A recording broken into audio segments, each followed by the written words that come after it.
Hi. Today our guest is International Crisis Group's senior Iran analyst, Dr. Ali Baez. Yesterday, ICG published a report on Iran-Turkey relations with a specific focus on the secret talks the two countries held on a peace process in Syria. Dr. Wise is the lead contributor to the report, and we will discuss the details of the report with him. He is now in Washington, so we are connecting him through Skype. Hi, Dr. Wise. Hi, it's great to be with you. Thank you for joining us. So I want to start with this. In ICG's report, you say that Turkey and Iran, and I quote now, both have shared interests, but also deep suspicions about the other's ambitions in the conflicts in Syria and Iraq. Can you comment more on these shared interests and deep suspicions? Sure.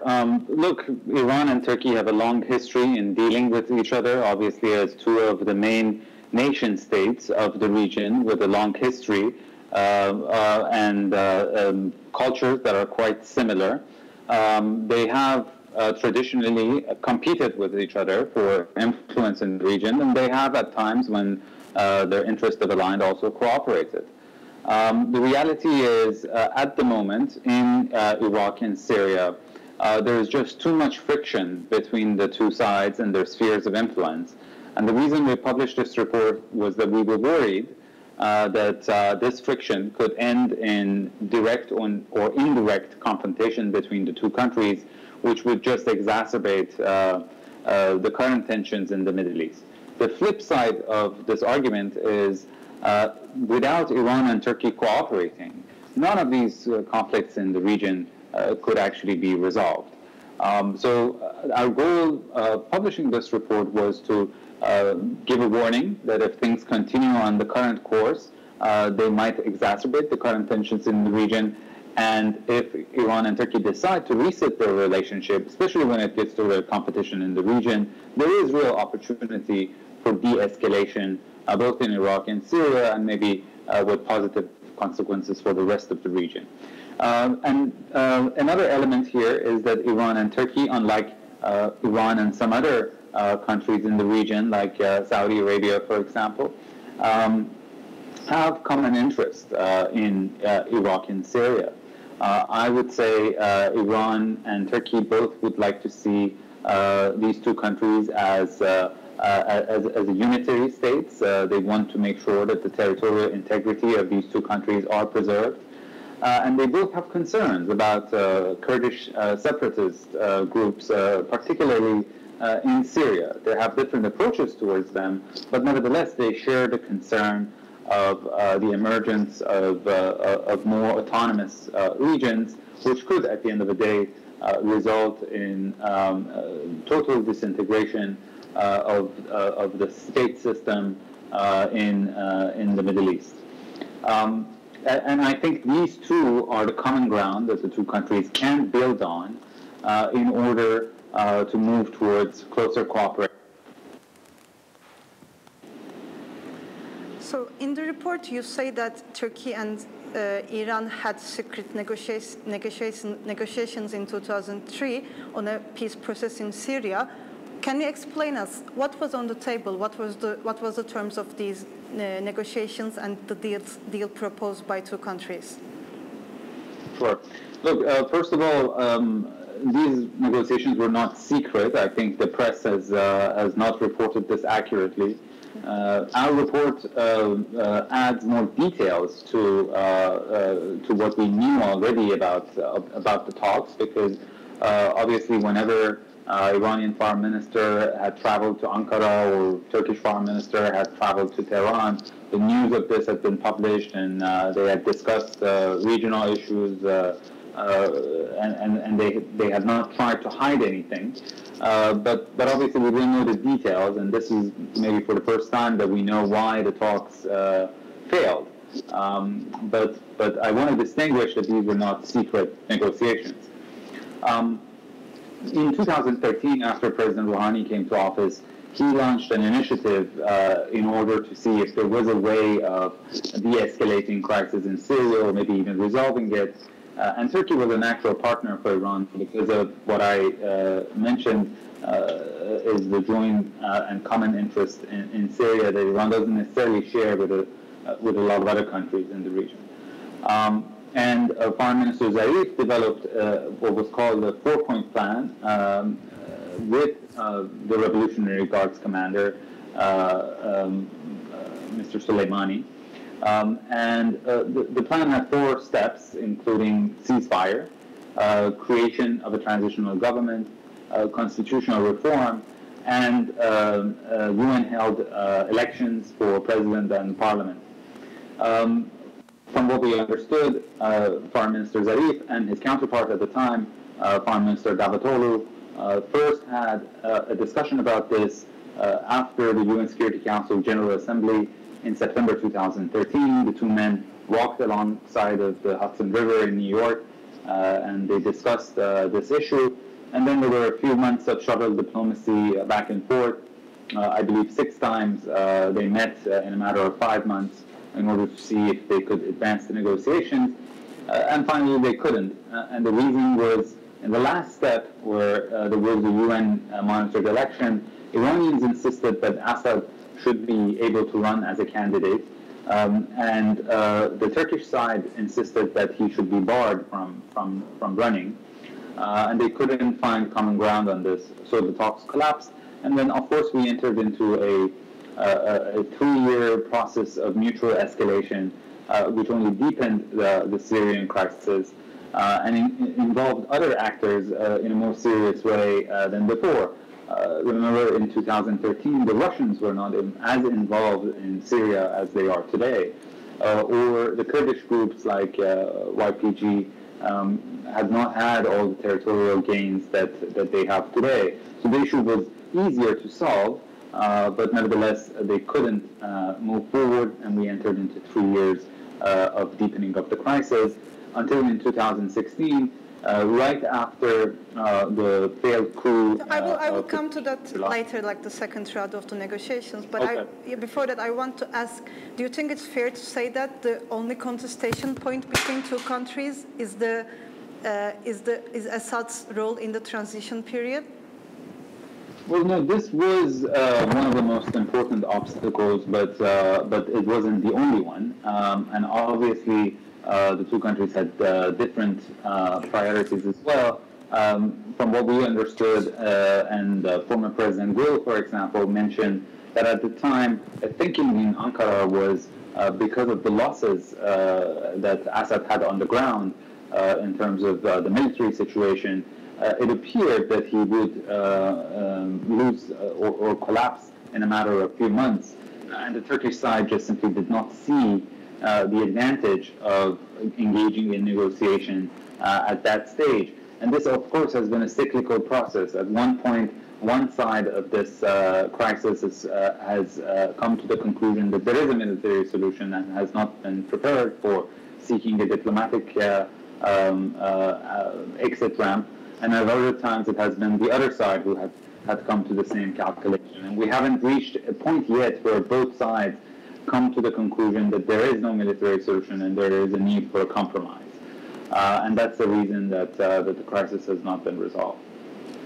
So, during your talks with government officials from both Turkey and Iran, have you discussed if there was any discussions about Hezbollah's role in Syria conflict?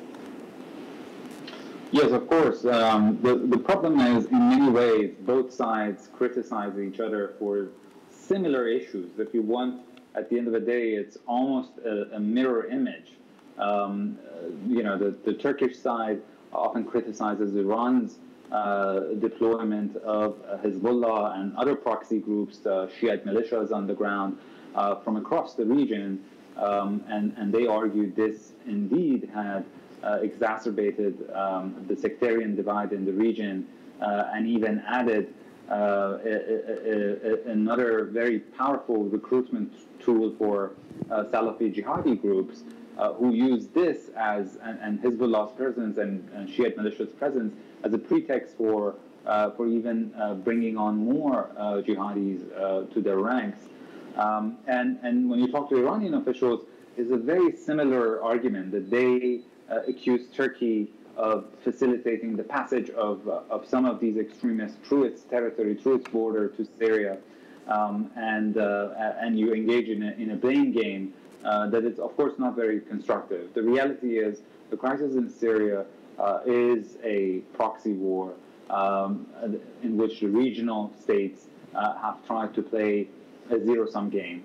And unless and until they come to the conclusion that this is a lose-lose dynamic and there will be no victory for neither side, I'm afraid this situation will continue.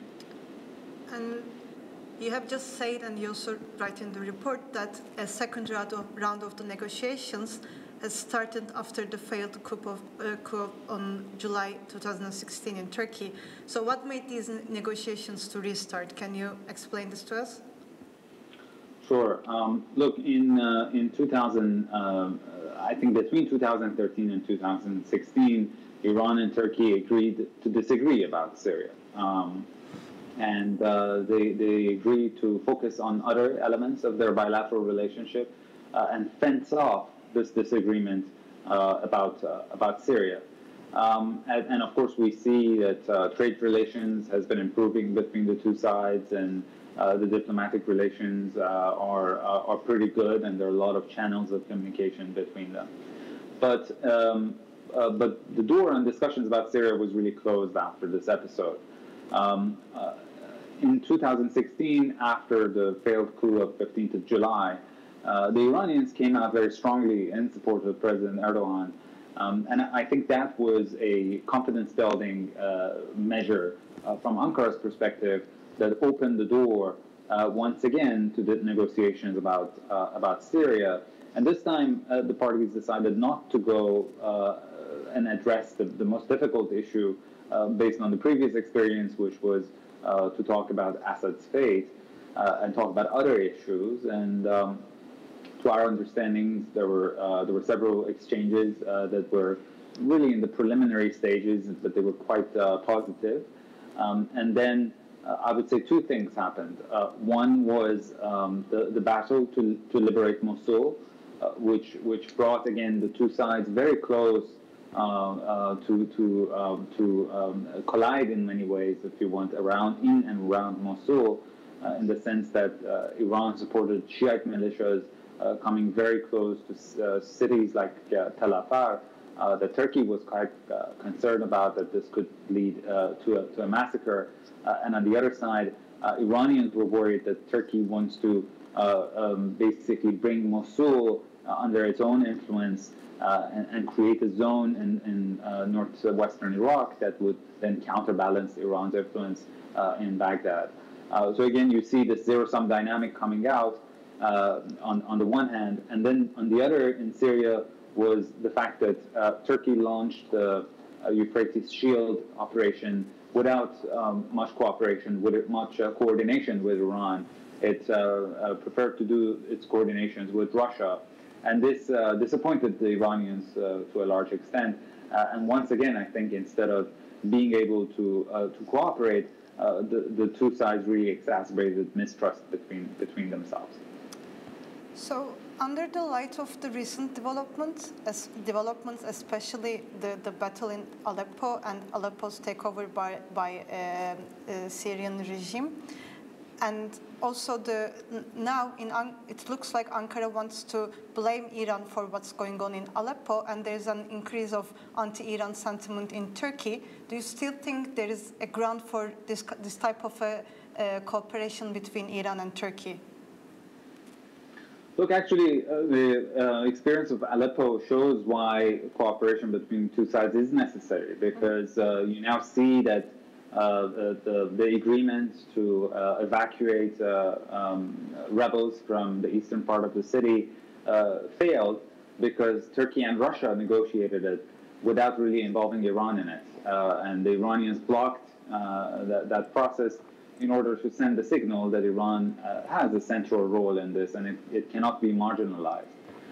In the same way, I would argue the negotiations earlier this year between Russia and the United States without involving Iran and Turkey showed that no solution is really sustainable unless and until it has the buy-in of the regional countries. So you really need to have discussions at several levels, at the international big power level between Russia and the United States, and also at the regional level between countries who have communication channels, who have the maturity as nation states with great histories to be able to sit down and figure out a solution.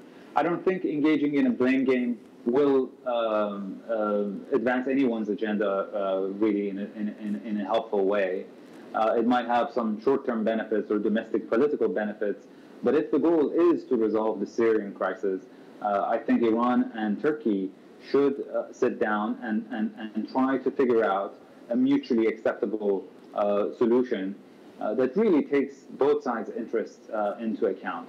What is it that they each want in Syria, and is that really mutually exclusive? Is it coming at the expense of the other side, or there could be compromises on both sides so that they could both live with the outcome of this horrible crisis in Syria?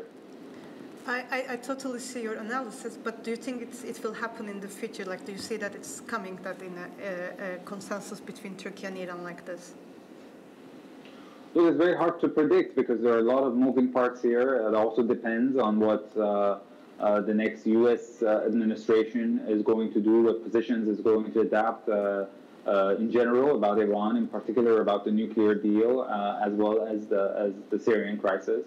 But I think we have seen over the past few years the results of not being able to come to a mutually acceptable solution. The result is mutual escalation, which comes at the expense of the Syrian people, which comes to the tragedies and atrocities that we've witnessed in Syria. So again, the choice is very clear. The choice is to continue on the current path, and this could lead the two sides to deepen their mistrust and even make the crisis much more difficult to resolve down the road, or to try to do something that they haven't done really in an effective way in the past few years, which is to compromise. At the end of the day, this issue has to be resolved through negotiations. It can happen in the next 6 months or in the next 6 years. It's really the choice of the stakeholders. But the point I really want to make here is, Iran and Turkey have rarely looked at regional issues as a zero-sum game because they don't see each other as existential threat.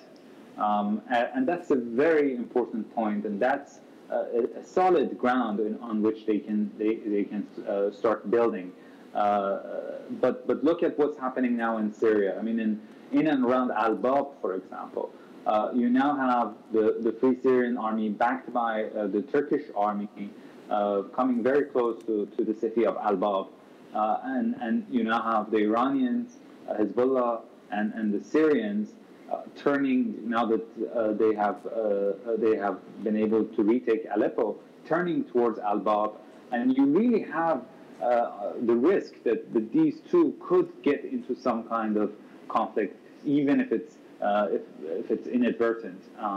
And of course, on the other side, you have the Syrian courts who are backed by the United States, but have a vague relationship with the Iranians, and of course a very antagonistic relationship with the Turks in between, again, in and around the city of Al-Bab, which shows how important the stakes are and how easy it is to miscalculate.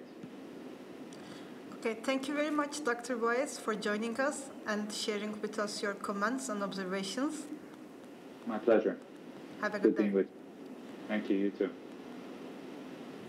So today our guest was International Crisis Group's senior Iran analyst, Dr. Ali Boyes. ICG just published a report on Turkey-Iran relations with a specific focus on two countries' role and the negotiations between them about a peace process in Syria. You can find the report on ICG's website. Thank you for watching us.